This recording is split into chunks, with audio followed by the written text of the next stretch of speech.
السلام علیکم ورحمۃ اللہ وبرکاتہ۔ قرآن مجید کا موضوعاتی مطالعہ میں کسب حلال کے موضوع کو آج ہم سورۃ البقرہ کی آیت نمبر 188 کی روشنی میں پڑھیں گے۔ قرآن مجید میں ارشاد باری تعالیٰ ہے وَلَا تَأْكُلُوا أَمْوَالَكُمْ بَيْنَكُمْ بِالْبَاطِلِ وَتُدْلُوا بِهَا إِلَى الْحُكَّامِ لِتَأْكُلُوا فَرِيقًا مِّنْ أَمْوَالِ النَّاسِ بالاسم وانتم تعلمون، اور آپس میں ایک دوسرے کے مال باطل ذریعہ سے مت کھاؤ اور نہ لے جاؤ ان کو حاکموں کی طرف تاکہ کھا جاؤ ایک حصہ لوگوں کے مال میں سے گناہ کے ساتھ، حالانکہ تم جانتے ہو۔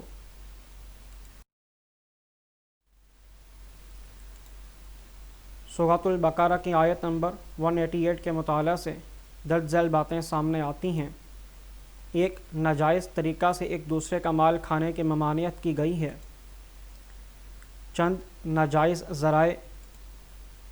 حاکموں کو رشوت دے کر دوسرے کا مال ہتھیانا، جھوٹی مقدمہ بازی میں اور رشوت کو ملانا، سود کے ذریعے دوسروں کا مال ناجائز حاصل کرنا، چوری، ڈاکہ زنی، ناپ تول میں کمی کے ذریعے دوسروں کا مال ہتھیانا، ذخیرہ اندوزی کے ذریعے دوسرے کا مال ہتھیانا، چیزوں میں ملاوٹ کے ذریعے دوسروں کا مال غصب کرنا وغیرہ۔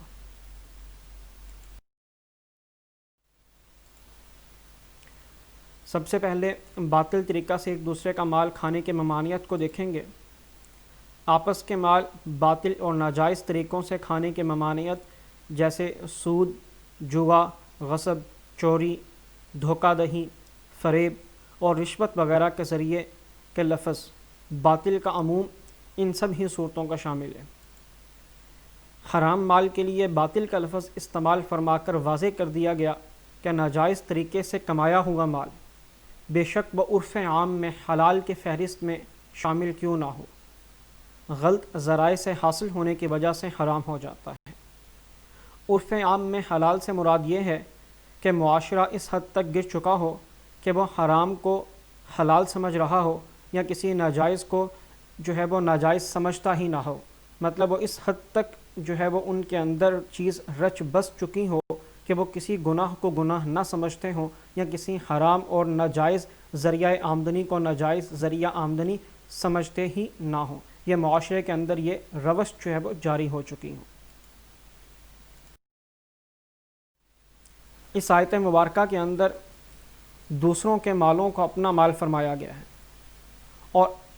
اس کو اموالکم سے تعبیر کیا گیا۔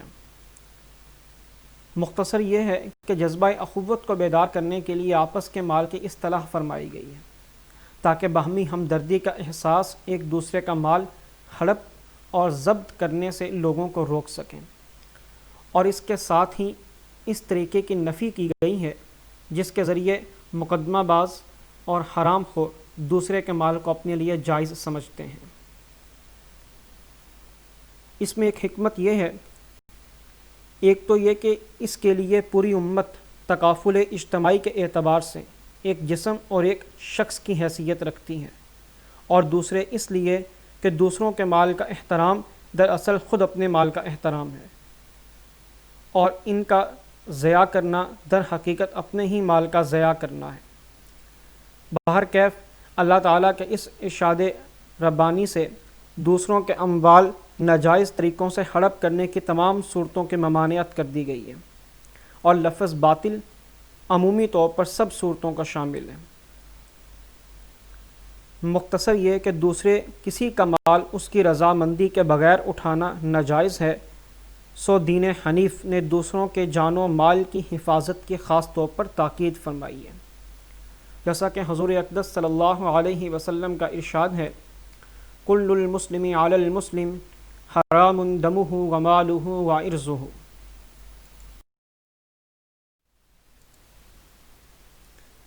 ہر مسلمان کا دوسرے مسلمان پر سب کچھ حرام ہے، اس کا خون، اس کا مال اور اس کی عزت۔ حاکموں کو رشوت دے کر دوسرے کا مال ہتھیانے کی ممانعت۔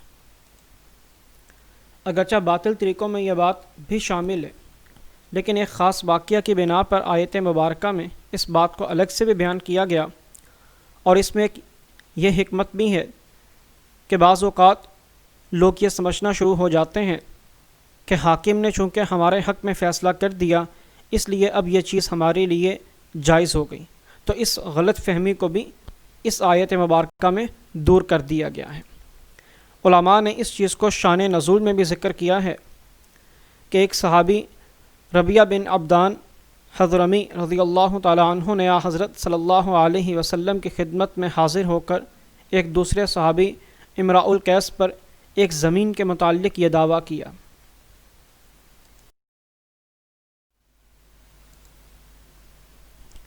کہ اس نے میری فلاں فلاں زمین غصب کر لی ہے۔ حضرت صلی اللہ علیہ وسلم نے حضرمی سے فرمایا تمہارے پاس اس امر کے گواہ ہیں؟ حضرمی نے عرض کیا میرے پاس گواہ تو نہیں ہیں۔ آپ صلی اللہ علیہ وسلم نے فرمایا کہ اگر گواہ نہیں ہیں تو امراء القیس کی قسم پر فیصلہ ہوگا۔ امراء القیس یہ سن کر قسم کھانے کے لیے آمادہ ہو گئے۔ حضرت صلی اللہ علیہ وسلم نے فرمایا اگر جھوٹی قسم اس غرض سے کھائے گا کہ اس کا مال ناحق کھائے تو قیامت کے دن اللہ سے ناراضگی کی حالت میں ملے گا۔ یہ سن کر امراء القیس نے قسم کھانے کو ترک کر دیا اور زمین مدعی کے حوالے کر دی۔ اس پر یہ آیت نازل ہوئی۔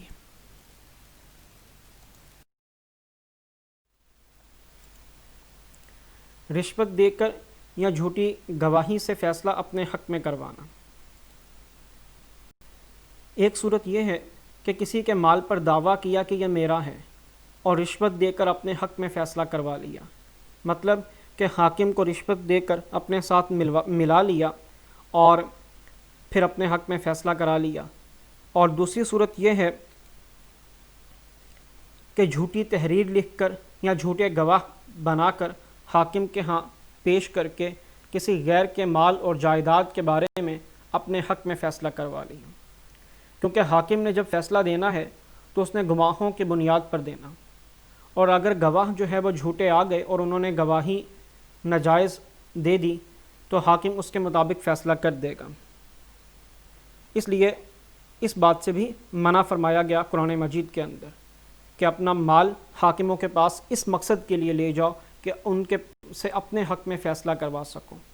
یا اسی طرح کوئی جھوٹی گواہی وغیرہ۔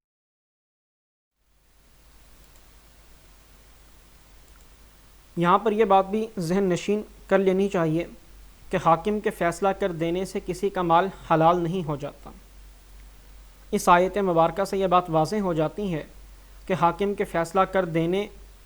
سے کوئی ناجائز یا حرام چیز حلال نہیں ہو جاتی، بلکہ اس کے متعلق رسول صلی اللہ علیہ وسلم کی چند ارشادات مبارکہ درج ذیل ہیں۔ ایک حدیث میں ہے رسول صلی اللہ علیہ وسلم نے ارشاد فرمایا کہ جو شخص کسی ایسی چیز کا دعویٰ کرے جو اس کی نہیں ہے تو وہ شخص ہم میں سے نہیں، اور وہ اپنا ٹھکانہ دوزخ بنا لے۔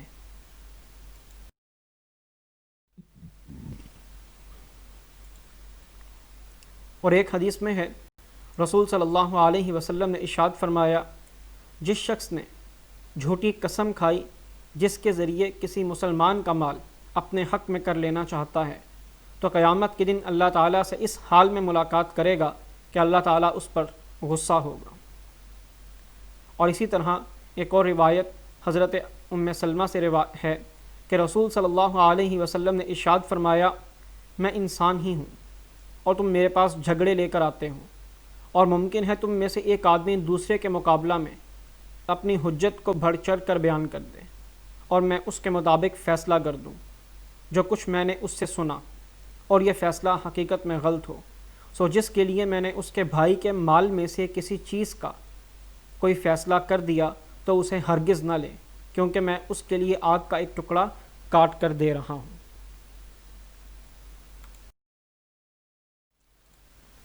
ناپ تول میں کمی کے ذریعے دوسروں کا مال ہتھیانا۔ ناپ تول میں کمی کرنے والوں کے متعلق قرآن کی ہی ایک دوسری صورت المطففین میں ان کی ہلاکت کی خبر دی گئی ہے، جیسا کہ ارشاد باری تعالیٰ ہے وَيْلٌ لِّلْمُطَفِّفِينَ الَّذِينَ إِذَا اكْتَالُوا عَلَى النَّاسِ يَسْتَوْفُونَ وَإِذَا كَالُوهُمْ أَوْ وَزَنُوهُمْ يُخْسِرُونَ۔ ہلاکت ہے کم تولنے والوں کے لیے کہ جب سودا لیتے ہیں تو پورا پورا، لیکن جب گاہکوں کو ناپ یا تول کر دیتے ہیں تو انہیں گھاٹے میں رکھتے ہیں۔ حضرت عبداللہ بن عباس رضی اللہ تعالیٰ عنہ بیان کرتے ہیں کہ رسول صلی اللہ علیہ وسلم نے ماپ تول کرنے والوں کو فرمایا، بلا شبہ تم دو ایسے کاموں کے ذمہ دار بنائے گئے ہو کہ تم سے پہلی قومیں اسی جرم کی پاداش میں ہلاک ہوئی۔ چیزوں میں ملاوٹ کے ذریعے دوسروں کا مال ہتھیانا۔ اس حوالے سے آپ صلی اللہ علیہ وسلم کی حدیث مبارکہ درج ذیل ہے کہ ابو ہریرہ رضی اللہ تعالیٰ عنہ بیان کرتے ہیں کہ رسول صلی اللہ علیہ وسلم کا ایک غلہ کے ڈھیر پر گزر ہوا۔ آپ نے اپنا ہاتھ اس میں داخل کیا تو انگلیوں کو نمی محسوس ہوئی۔ آپ نے پوچھا، اے اناج والے، یہ کیا ہے؟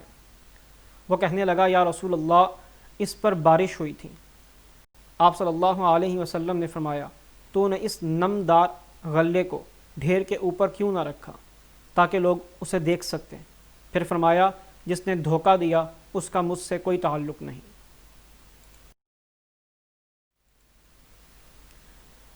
خلاصہ اس پوری بات کا یہ نکلتا ہے کہ باطل طریقہ سے مال کھانا کسی بھی طرح سے ہو، چاہے وہ جھوٹا دعویٰ کر کے، جھوٹی گواہی دے کر، جس کے متعلق نبی صلی اللہ علیہ وسلم کا ارشاد ہے